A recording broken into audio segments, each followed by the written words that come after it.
Champions of Psychology is meant as education and entertainment. It is not a substitute for medical advice or professional counseling. Discussion of mental health topics will be primarily rooted in research and the personal experiences and self-disclosures of the hosts.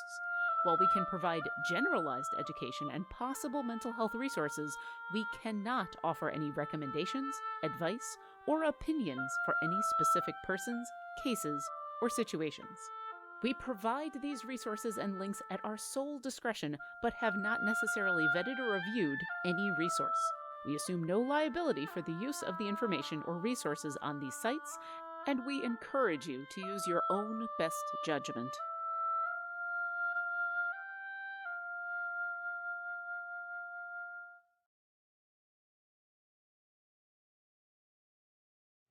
Hello, and welcome to Champion Psychology, a show with the goal of openly talking about mental health and gaming presented by Codename Entertainment and TakeThis.org. This one's going to be a little bit different this week. Don't worry, you're fine. As you can see, there's only two of us right now. Mitra is out this week, but we decided, to have. I like that you called it a fireside chat at the beginning of this. Yep. Yep. So Dr. B and I are going to talk about, recently Dr. B being diagnosed with ADHD. But before we do that, Dr. B, who the heck are you? Oh God, you had to ask that question today of all days. Hi everybody. I'm Raffael Boccamazzo. You know what? I'm going to take this a little bit more seriously actually today. I'm Raffael Boccamazzo, better known as Dr. B for long Italian name reasons. I'm a clinical psychologist in Washington State, and I am the clinical director of Take This, and have been since 2015. Take This, if you're unaware.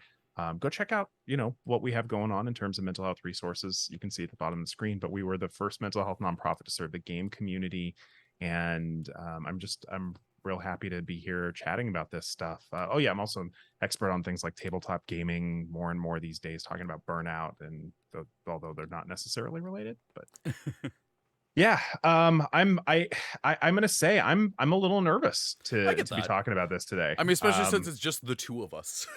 Well, and this is going to be a lot of just personal admission, personal disclosures, and yeah, I'm gonna be getting. I think I'm gonna be getting a little real today. Okay, and I'm a little nervous about that.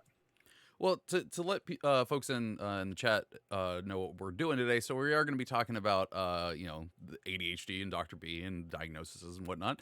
But the other part of this is going to be essentially an AMA. So we do a disclaimer break in the middle of the show, and after that, we are going to be doing some questions from you.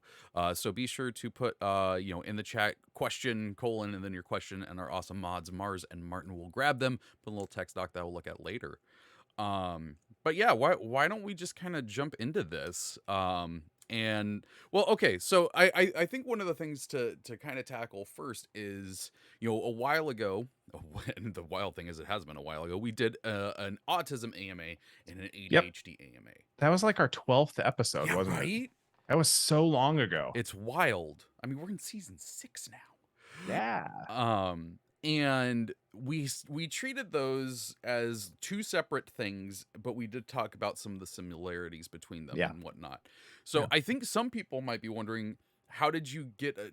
Does this ADHD diagnosis overtake your autism diagnosis? How do you have them both at the same time, sort of thing? Oh yeah. I mean, it's an interesting thing. First of all, I actually, before I say anything, I want to harken back to the show we did last week with Dr. Kelly Dunlap and on media and ethics.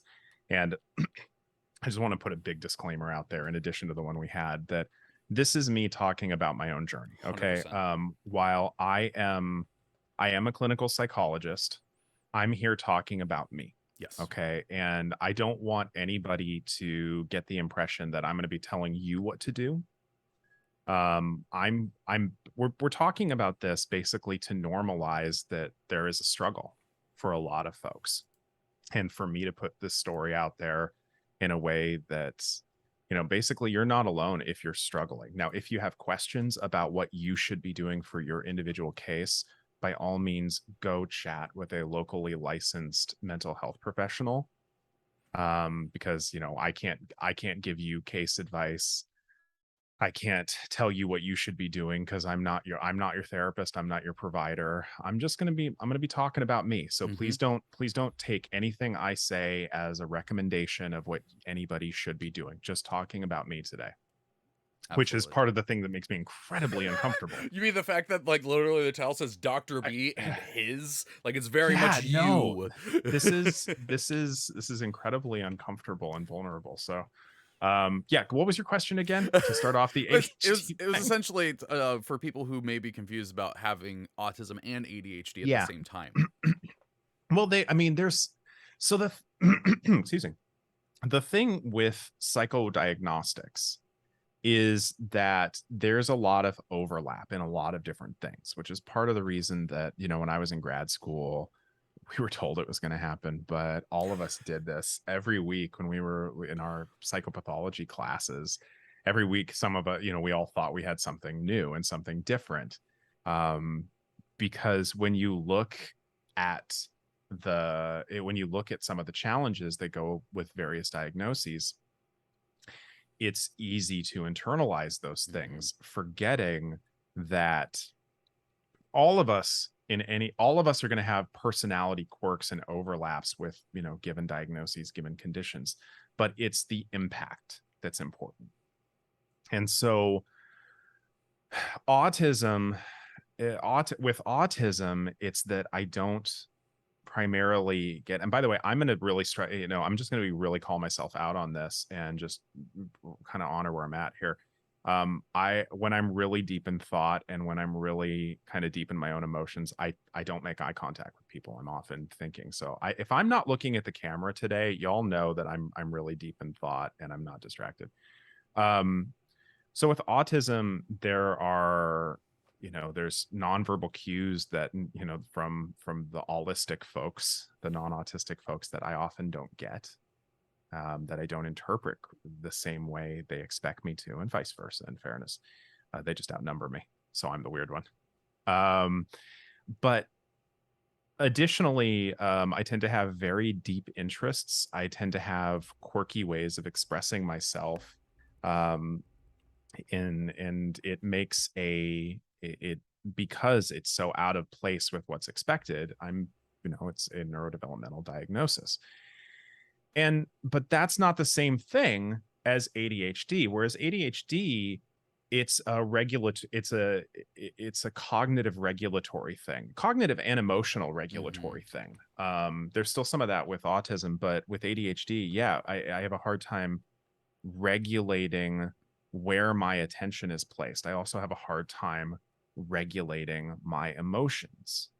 And there is that's where some of the overlap is for a lot of folks who are autistic. We have a hard time regulating our emotions at times too. Hell, we have a hard time even telling what our emotions are. 50% of us struggle with alexithymia, which is difficulty identifying our emotions. And so, yeah, it's actually really common for people who are autistic to also have what are called, and I'm going to use some clinical language. For those of you who I have not talked to at length about this, I have a love-hate relationship with clinical language. It's useful for what it's useful for. It's not useful outside of those contexts, and it has a very specific framework. It's not all-encompassing of what a person is or who a person is, but it's useful for conveying a lot of information really quickly amongst clinicians. And so there's a term I'm going to throw called comorbidities, which is essentially having secondary conditions that are or diagnoses that are often interrelated. And a lot of folks who are ADHD or autistic have other comorbidities like depression and anxiety, incredibly common. In fact, I also have generalized anxiety disorder related to all this stuff, and depression chronically. But yeah, it's entirely possible for the two to coexist, and they end up kind of colliding in a very strange way that isn't necessarily the same as someone who has, and again, I'm using this term very clinically, simple ADHD. Because ADHD ain't simple. No. In a colloquial sense, it's not simple. But when a clinician says simple, it means isolated on its own. And it's very rare that you actually see simple ADHD, because there's often comorbidities like depression and anxiety that are secondary from living in a society that does not accommodate things. But yeah, I've had both I've been both autistic and ADHD my whole life. It's just been a question of kind of teasing it out and figuring it out. And it's been a long journey to figure out that, yeah, I'm ADHD is all get out. I suspected it a long time ago. Other people around me did, but it I have a beef with my industry. In that a lot of people in my industry devalue the impact of ADHD and think of it as just a learning disorder, or learning diagnosis. And it's not. It affects attention. It affects it affects our emotions. It affects a lot of different things. And some of us come up with ways of coping with it and dealing with it in a way that kind of hides our struggles.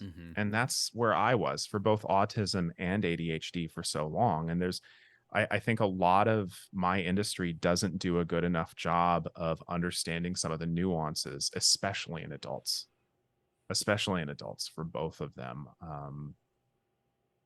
And there's still a lot of stigma behind it. Like the first time I went and got an ADHD evaluation, I was basically told I was too smart to have ADHD. What? Oh no, we'll get into that. We will get into that. I'm still mad about that, and it's 10 years later. Because they did stuff I was trained to do, and at the time I was like, this feels a little weird. Because I was also still a student, and in retrospect, knowing what they said, we will get into this. I've got some beefs. Wow. Okay. Well, putting a pin in that one. Man. Okay. Well, the next thing that I wanted to ask was like, I know a lot of people who have gotten an ADHD diagnosis later in life. They found that out, or they've gotten the autism diagnosis later in life. But I haven't encountered anyone that's gotten that moment twice. What was that like?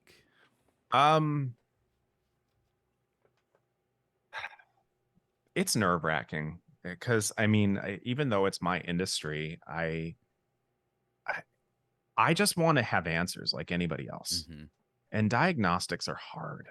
Dr. Alan Francis, who's a psychiatrist who was the lead for the DSM-4, the chair for the DSM-4, has said this numerous times in public, his belief that psychiatric diagnoses should be written in pencil, not pen. Because our emotions, our thoughts, and so forth manifest differently, both culturally, cognitively, and across the developmental lifespan.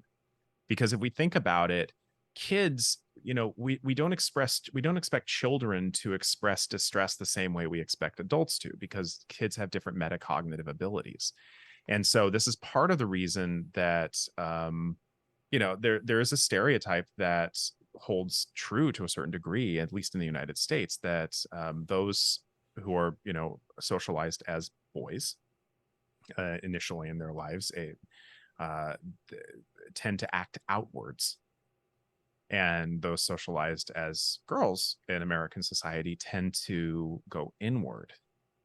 And so we have this underdiagnosis of people who tend to go inward. And I've joked about this on the show many times before. If you've got one kid who's setting the classroom on fire and one who's a daydreamer, who are you going to pay attention to? Yup. I was the daydreamer. And I was the introspective one. I was the one who, and partially due to my autism, I followed rules. I followed rules so much. I got in trouble in school one time. It was in first grade. I remember it well. And that's because I thought I was following the rules, but I was just being too literal about what she asked. See, my experience in school with it is weird, because I was on Ritalin at the time. And I remember at one point, one of my doctors was like, oh, we're testing out doing Ritalin through a patch. and so they put me on that, but they actually were put me in the placebo group. And so everyone was very confused when the quiet daydreaming kid turned into the one setting the classroom on fire. They're like, please give him medication. Please. But yeah, I don't know. There's a lot to be said about the process of learning about myself a couple times over, because I think I said this on the autism AMA that we did so long ago, that it's like nothing changed, but everything changed. You know, I was still who I was, but it was like the lens through which I saw my past and my present and even my future was switched. You know, if you go to the optometrist and they click those different lenses and it's like, can you see better this way or this way, this way or this way? Number one, number two, the lens got switched, and the filter through which I could interpret everything in my past and my present and my future got changed. I'm still who I am, but it's like I'm given a roadmap now. Yeah. I kind of know, I kind of understand the playbook a little bit better. And it doesn't hurt that, my significant other is, I think, one of the experts on ADHD. Yeah. For those of you who don't know, we mention her a lot on this channel, and I try and be professional about it. I'm biased, but I'm not wrong. But my significant other is Jessica McCabe, How to ADHD. It's part of the reason I consult on the channel. I consulted on the channel before we were together, but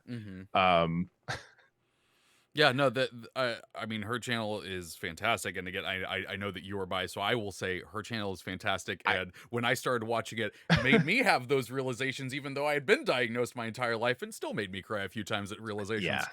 But that was one of them that I wanted to talk about, was like, was it the same kind of intensity of those past realizations, or did you kind of like, was it just kind of like having the realizations you did when you got your autism diagnosis, or was it a whole other ball game?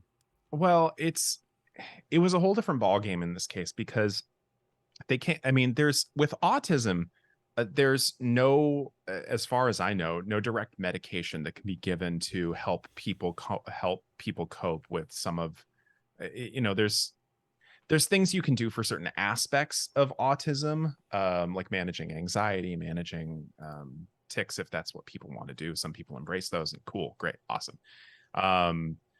With ADHD, the first line defense, and it's incredibly well researched, is medication. And so I talked to my current prescriber, and we had a meeting, and this was astonishing, because it was the first prescriber who I actually felt listened by. We used to have a really perverse joke in grad school about psychiatrists. What does the MD stand for? Me, doctor. And unfortunately, with a lot of psychiatrists and just other medical providers in general, I didn't feel heard. And I'm in the field. Yeah. What does that say for people who aren't in the field?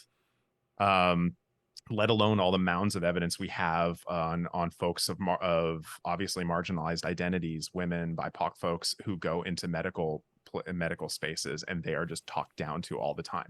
I am a cis het white male with a doctorate, and I'm talked down to by people who should be my colleagues, and dismissed like you're just being anxious or whatever. I'm like, no. So I talked to her, and we had this discussion about my anxiety, my depression, my ADHD, and my potential ADHD.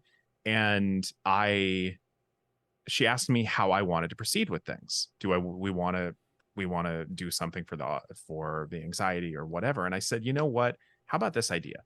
We try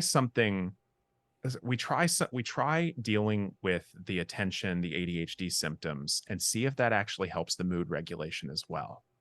And her response was, cool, let's give that a shot. And I did, and I'm gonna start crying. The first day I was on medication for my ADHD, it was, I couldn't function all day, because I could suddenly function in a way I wanted to. the metaphor I came up with at the time, but I've got a simpler one now. It's, imagine you're playing a video game your whole life, and you've got one controller, and you've got joystick drift on that whole thing, your whole bloody life, and you don't know any different, and you get used to it. You get pretty good at dealing with it to the point that other people don't necessarily know you're struggling. Sometimes if they hang out with you long enough, they do, but they don't know you're struggling. And it's so normal to you that you don't know you're struggling that badly until somebody else, this is largely Jessica's doing, kind of pushing me to pursue this. Because she could tell. And then suddenly somebody gives you a patch and the controller doesn't drift anymore. And it's freaky because you can do what you intend. Suddenly the controller started doing what I wanted it to. Yeah. And it was amazing. It was like I was going around all day. I was the most chill I've ever been in my life.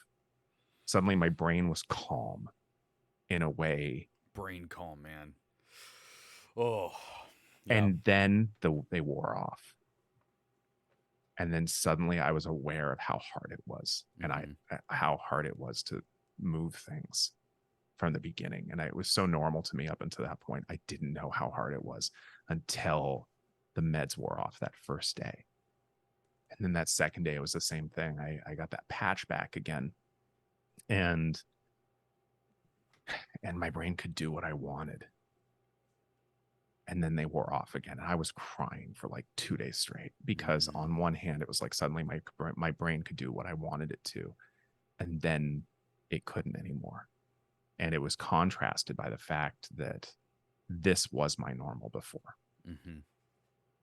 And I couldn't believe it. And Jess used to, prior to all of this, she would tease me and say that, I'm just going to be angry when I get if I get meds and they work, because I'm going to be angry about it because I'm in my 40s now, I'm in my early 40s, and I'm just going to be going, the rest of you people could just do this. The rest of you people could just ignore things.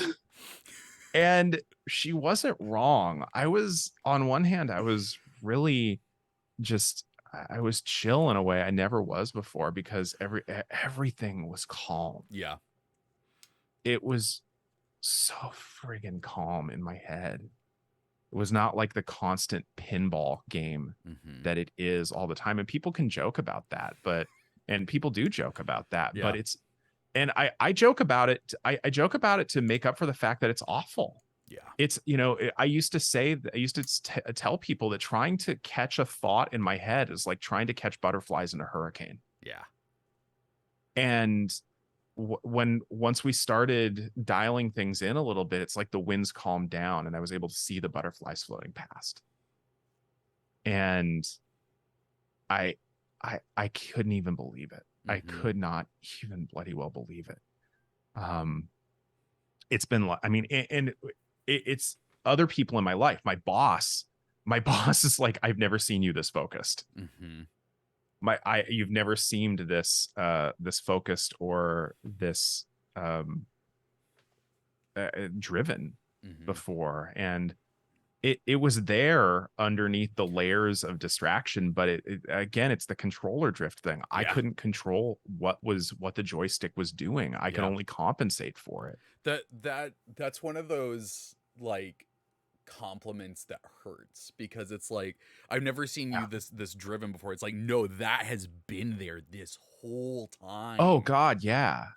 Like the effort, the amount of effort it takes to control the joystick drift on a day-to-day basis, the stuff that other people take so for granted. Yeah. Like being able to do dishes. Oh God. Like the amount of effort it takes to control that joystick drift at all times. Yeah. it's the reason I'm so exhausted at the end of the day. It's the reason I'm I struggle in so many quote simple areas of life. And this has given me, what the new regiment that we're doing has given me a leg up to be able to do the things I want to do in a way that I've never been able to in life. And I'm angry. I am angry about the fact that people missed it. Oh my. Okay. No, I'm telling that story. Oh yeah. Now. Let's get into it. Let's get into it. Let's do this. Okay. No, we're getting into that. Oh my God. Okay. All right. So Sicily, 1916. No, wrong thing. No, wrong show. That would have been the most ADHD thing to do, though, where it's just like, okay, I'm going to tell you this thing happened 3 weeks ago, but we got to go 6 years back.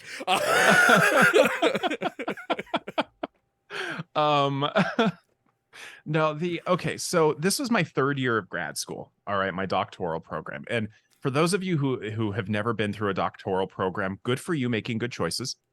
But it is so mentally and physically exhausting that there's whole chunks of grad school I don't remember, and not for any fun reasons either. I'm struggling hard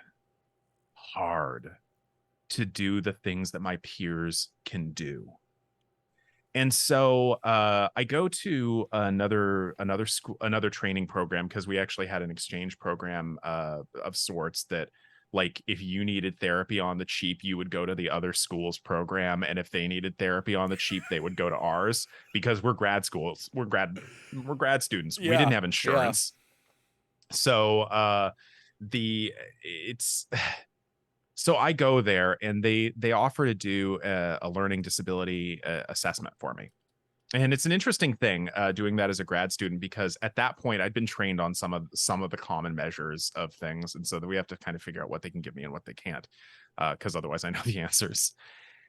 And they go through this, they go through this long process, and they give me a cognitive test, colloquially and I think vulgarly known as an IQ test, but that's deceptive in what they tell you and what they don't. IQ can be useful for certain things, but if you know what it's useful for, kind of like a measuring tape, you don't use that as a drill. But at any rate, they give me a cognitive test, they give me an achievement test, they give me a bunch of these other tests, and it's one-on-one with me and this other person in the room. And what they do is they give me a self-report inventory for ADHD symptoms. They don't give that to anybody in my life. They don't give that to my girlfriend at the time. They don't give that to my family. They don't give those report inventories to anybody but me. And so we don't get any collateral data, which that's part of my beef here, because apparently what I reported on that self-report inventory is like my ADHD symptoms in the 99.9th percentile, which when they contrasted that with my cognitive testing, they said if your ADHD was at that level, you wouldn't have been able to finish those tests. And that is a factually accurate statement. If the impact of my ADHD was greater than 99.9% of people with ADHD, I wouldn't have been able to finish those tests. But here's the thing. They didn't give the report inventory to, again, anybody else in my life. And so there's a degree, and they knew I was in distress, and symptoms tend to be overreported when people are in that level of distress. But also the cognitive tests that they give are a series of short, novel tasks that are interesting, at least to me. And someone else is guiding the structure and accountability, which is all things that help me mask my ADHD. Yep. So them guiding me through the cognitive testing is not a true reflection of my capability of, completing tasks on my own, which is part of the problem. And so what they said to me in the results of that is, you don't have ADHD, you have grad school. And and you're anxious, sure, but you're not ADHD because you're in grad school. And if you were as ADHD as you think, you wouldn't be able to do all this stuff. And so the testing that they did, I don't think was in retrospect complete enough or thorough enough to show the full scope of things. Yeah. And because I'm self-conscious about saying this, but it's just factually what happened. Because I tested high enough in certain areas, we won't get into how high, but I tested high enough in certain areas. They were like, you're getting by just fine. And I'm like, you say that. Yeah.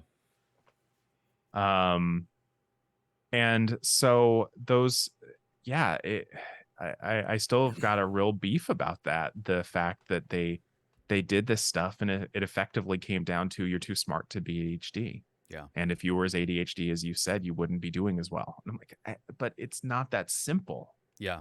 Actually, somebody in the chat, 5280A, says test was probably developed by people without ADHD, and yeah, most likely it was.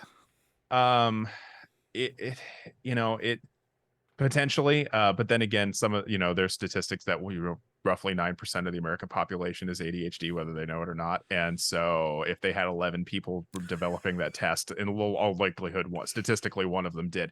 But it also has to do with those tests and the way this gets into things, normed, the way the scoring procedures are developed and what the populations they're normed off of. And I can't speak to what populations that particular test was normed on. So yeah. There's a whole thing with that as well. Well, it's about time that we go to our disclaimer. Any other things that you want to get about that part of it? Because I'm 10. It could have saved me 10 years of struggles. 10 years. But I also understand that psychodiagnostics is not easy. It's not as simple as swabbing for like strep throat. Yeah. Somebody can't stick a Q-tip in the back of my throat going, and then put it on a Petri dish and go, you have ADHD. Yeah. It's not that simple. But and so I'm trying to be forgiving of that fact, because I've gotten diagnoses wrong too. But I'm more angry about the fact that they didn't listen. Yeah. And it could have saved me a decade of struggles. Yeah.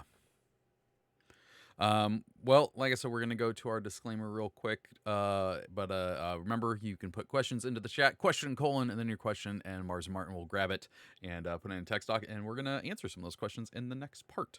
Yeah. So sit tight, and we'll be right back as soon as I find where the button is. There it is. All right, bye. Champions of Psychology is meant as education and entertainment. It is not a substitute for medical advice or professional counseling. Discussion of mental health topics will be primarily rooted in research and the personal experiences and self-disclosures of the hosts. While we can provide generalized education and possible mental health resources, we cannot offer any recommendations, advice, or opinions for any specific persons, cases, or situations. We provide these resources and links at our sole discretion, but have not necessarily vetted or reviewed any resource.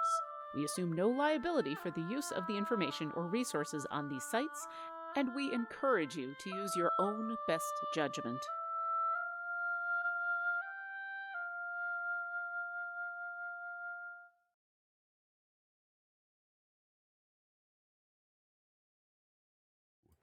All right, so like I said, we've been grabbing some of the questions that have been in chat.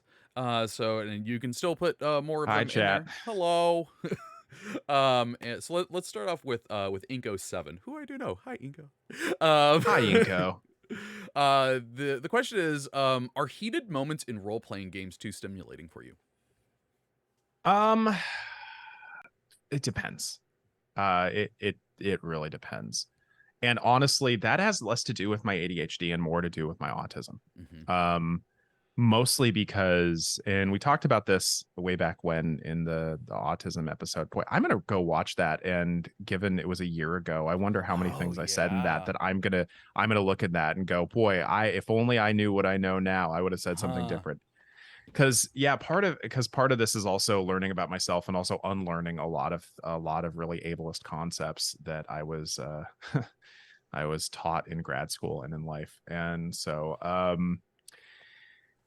it with this is probably more my autism because of my alexithymia, and I have a hard time emoting in real time the way a lot of people expected or expect, which, by the way, I almost became an actor, and that's a real interesting thing when you're dealing with other actors who are like, yeah, but what are you feeling? And you're like, I don't know. But get in touch with it. With what? I don't know what you're talking about, man. But like, what do you feel? I don't know. I have 3 words. I'm going to be repeating them again and again. You got to give me time. But what are you feeling in the moment? See previous answer. I don't know what to tell you here. And so because role-playing games are a form of acting. Yes. And let's just be real about that. It is a form of acting. It can be difficult for me because I have to more cognitively get in touch with things because I just don't process emotions the same way and at the same speed as other people. So it can be a little challenging for me and a little overstimulating, but also I can often put that into my characters. I will play characters who have a little bit of a temper, and I can just let my inner anger gremlin fly. There is a part of me that said that I didn't quite get to see that because the only time we've played D&D was when we fought vegetables for a chili contest. Yes, you're the boss I threw at you all, the red hot chili pepper. It was so good. Secret. I fully intended on prepping for that session for like a good hour. Instead, I prepped for 5 minutes. I would never have known that. But also, that is so on brand for this topic right now. So I actually saw one of the people I follow on Twitter recently said, hey, so I actually didn't do the ADHD thing of forgetting to prep and then just trying to wing it for 3 hours. I just admitted I didn't prep for this and we played something else and it was fine. And I'm like, what? No, you just wing it. What are you talking about? I really think that my philosophy on that stuff is really similar to Phil Hartman's character in the episode Marge versus the Monorail of season 4 of The Simpsons. Of yeah, sure, why not? That's a really good one too. That's a good impression. Oh boy.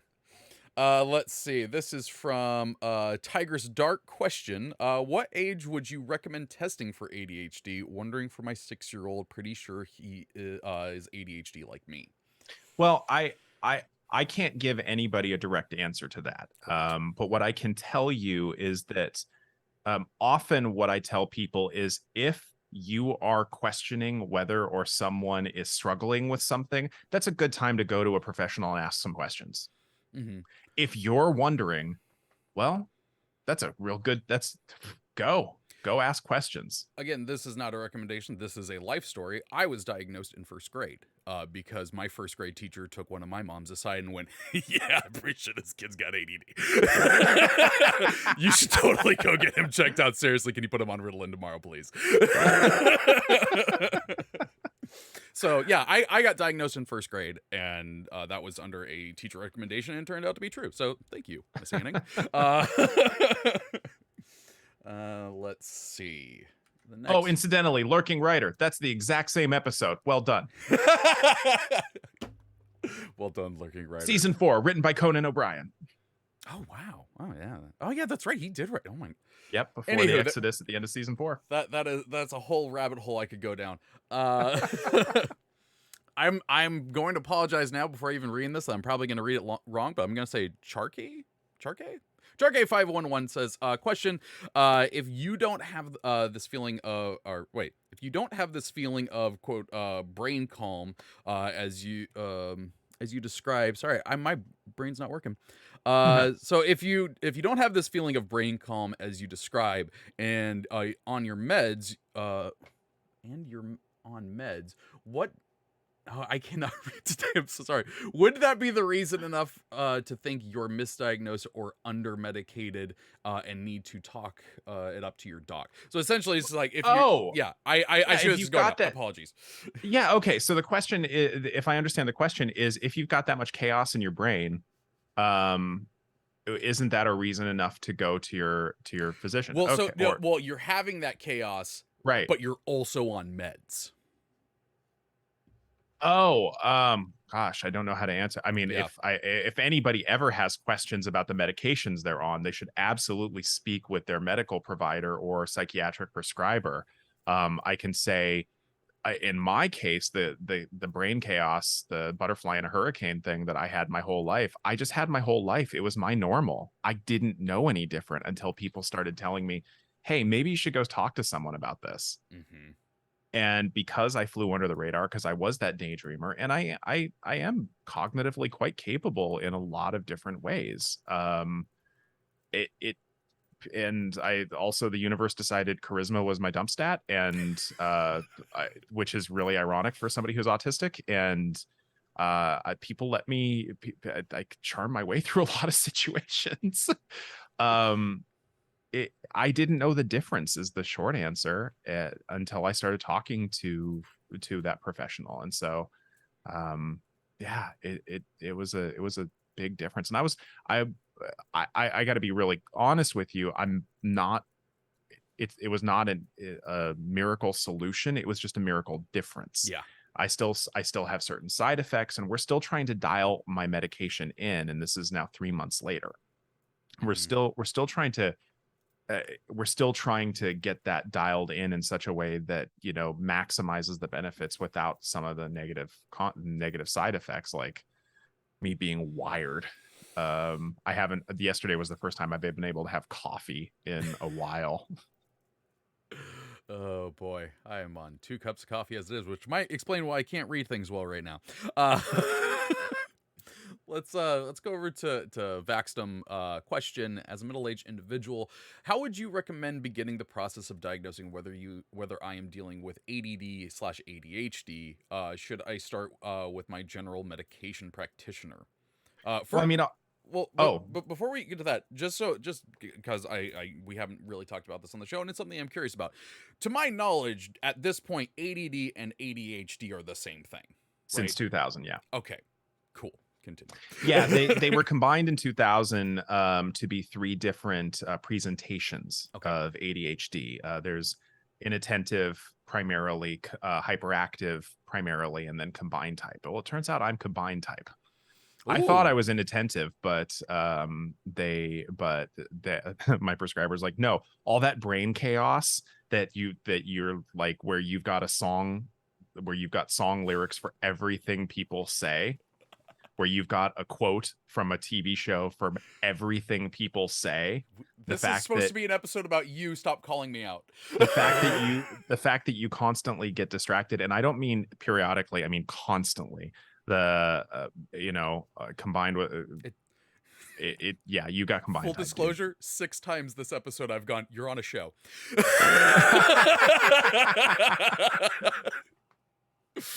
Anywho, the question of is a general medication practitioner where they should start?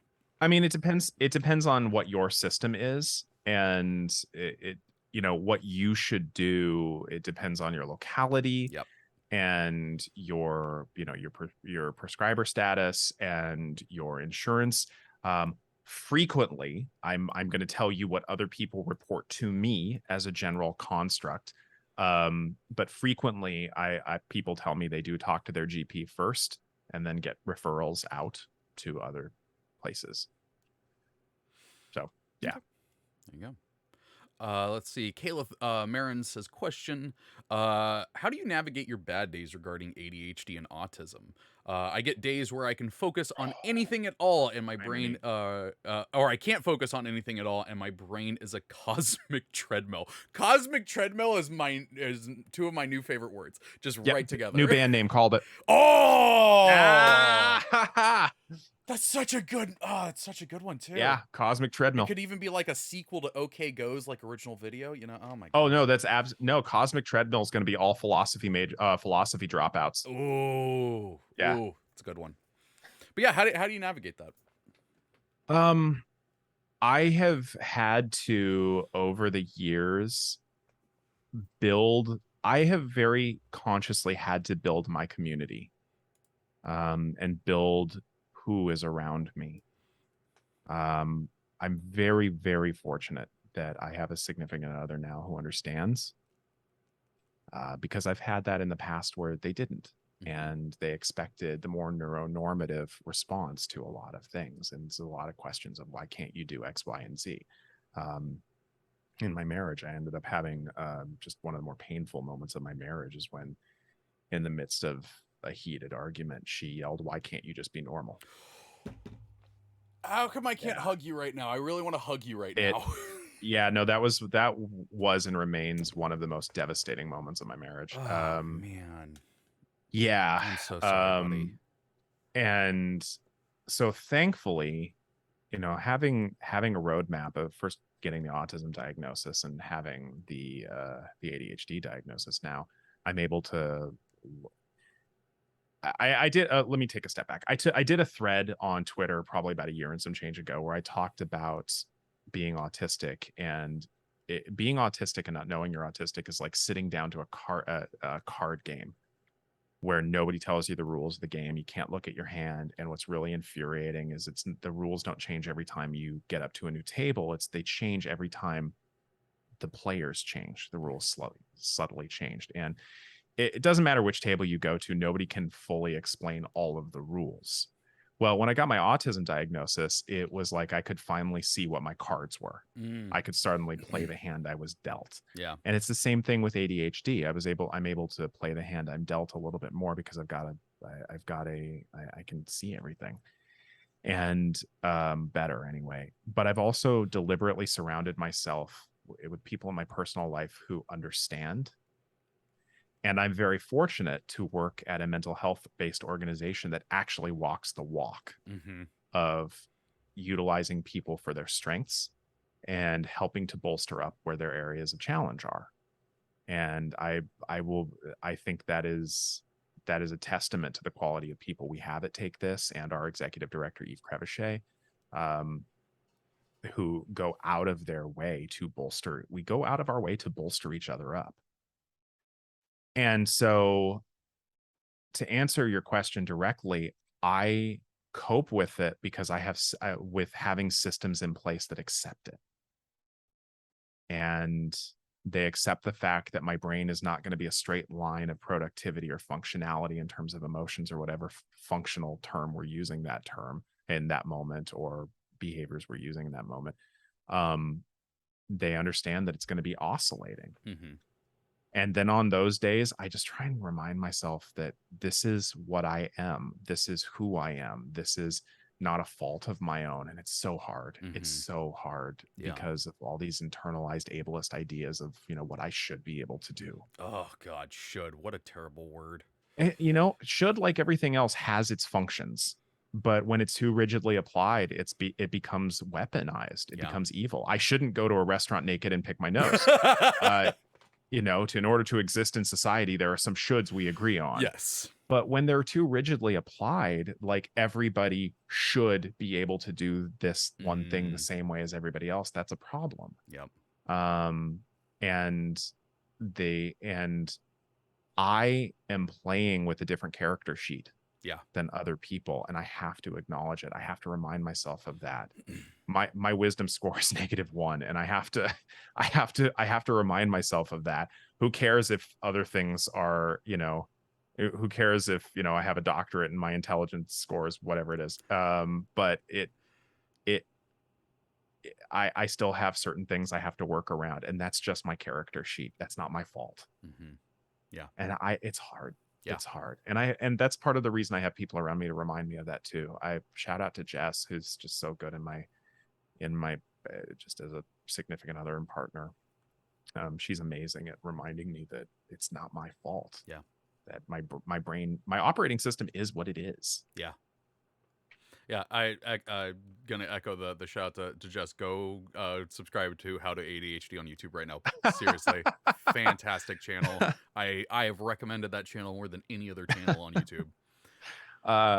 Just as an aside, she actually started the channel the same month I started at Take This, and we met in 6 months later at E3, where I was doing my first E3, running the AFK room, and I was the first mental health professional she spoke to, and it was a nerve-wracking experience for both of us because she was the first YouTuber I spoke to. Oh, that's so cute! I love that. And she was like, "Is it okay if I do these things?" And I was like, are you doing this? Are you doing this? Are you researching things? Oh yeah, you're not diagnosing people. Yeah, probably fine. And yeah, we just stayed in contact for several years afterwards. And that's fantastic. Yeah. I love that. That's so cute. Okay, let's do one or two more of these. Yeah. And then we'll get out of here. So a lousy bum has a question. Great name. Question, do you have any advice about how to find a professional with sufficient experience or expertise to accurately test ADHD in a relatively subtle case? Or how to get a less qualified professionals to listen carefully without being dismissive, parentheses, my partner is a 33-year-old female clinical psych pharmacist, is that safe pharmacy? Yeah, pharmacist who can't seem to get a fair test. Well, part of this is, I will say that part of the challenge that a lot of people face is systemic. Most of the research for both ADHD and autism is, at least the stuff that I know about, is centered on white boys, cisgender white boys, children. And so both ADHD and autism have a real lack of substantive research, especially autism right now, on how autism manifests in anybody outside that extremely narrow band of being a cis male child who's white. Yeah. And so a lot of clinicians are not going to really understand that stuff. So it took me a long time to find somebody who truly specializes. And I when it comes to my friends and they ask me the same question, what I tell them is look for someone who says they specialize in ADHD and autism. Not they're comfortable with it, not they work with it. They specialize in it, especially adult ADHD and autism, because it is a different ball game talking to someone who that is what they do versus someone who's like, I know it. Yeah. I'm comfortable with it. Because most mental health professionals, we're comfortable with working with a lot of different things because we've worked with a lot of different things. But somebody who specializes in something is going to have a very different very different knowledge base.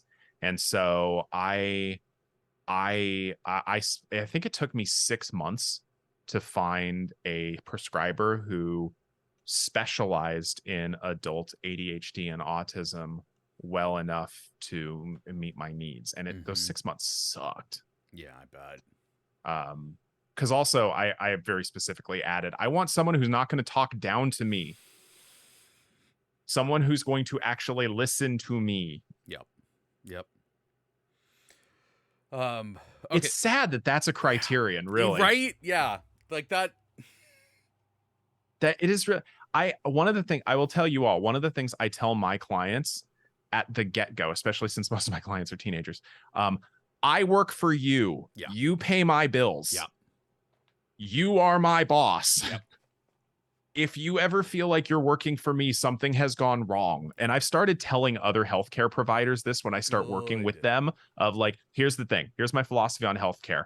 This is what I tell my clients. I work for them. If they work for me, something's gone wrong. What's your take on that? Because I'm paying you.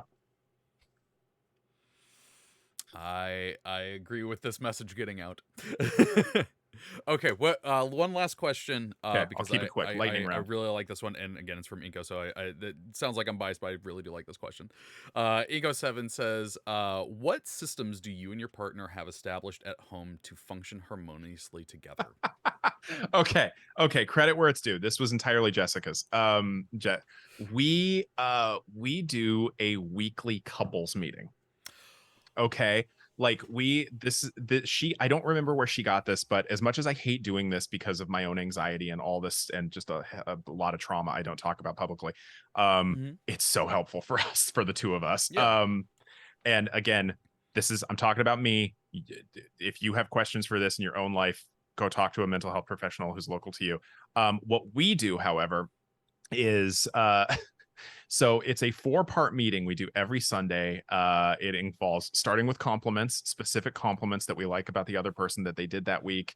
Talking about calendar stuff, trying to sync up what our week is going to look like, because she's writing a book, she has the YouTube channel, Yeah. she's busy. I have like 3 jobs, depending on how you want to argue it.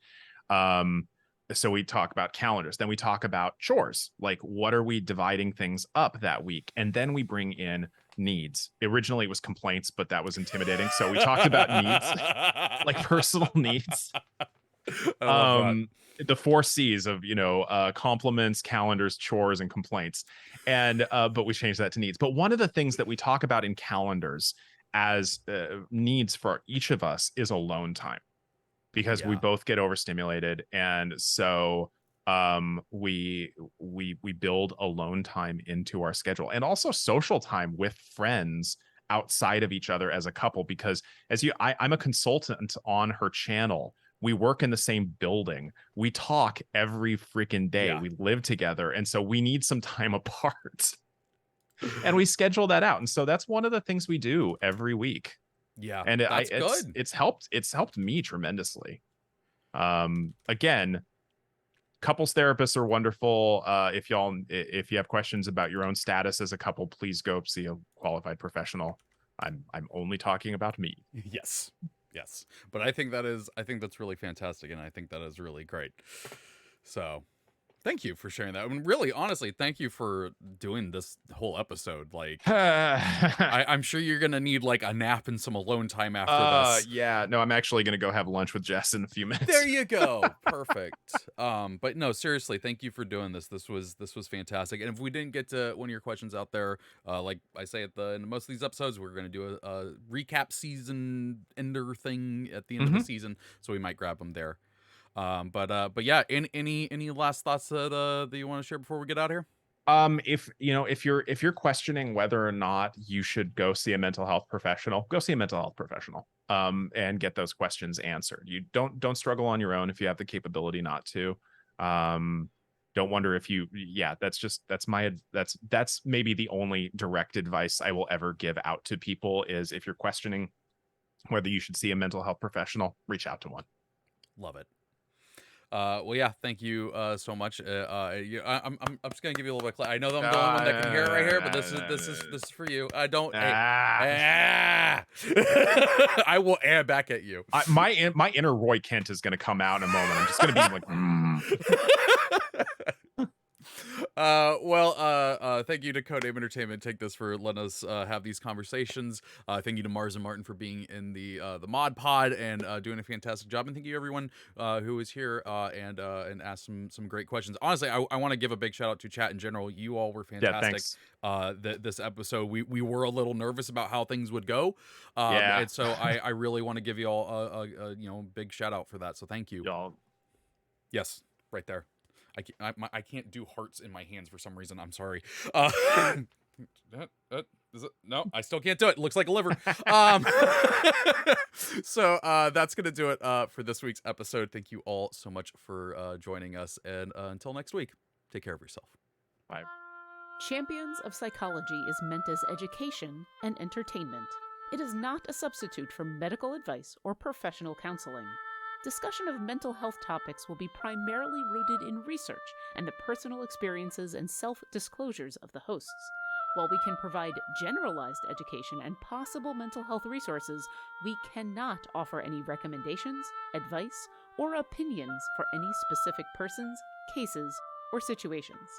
We provide these resources and links at our sole discretion, but have not necessarily vetted or reviewed any resource. We assume no liability for the use of the information or resources on these sites, and we encourage you to use your own best judgment.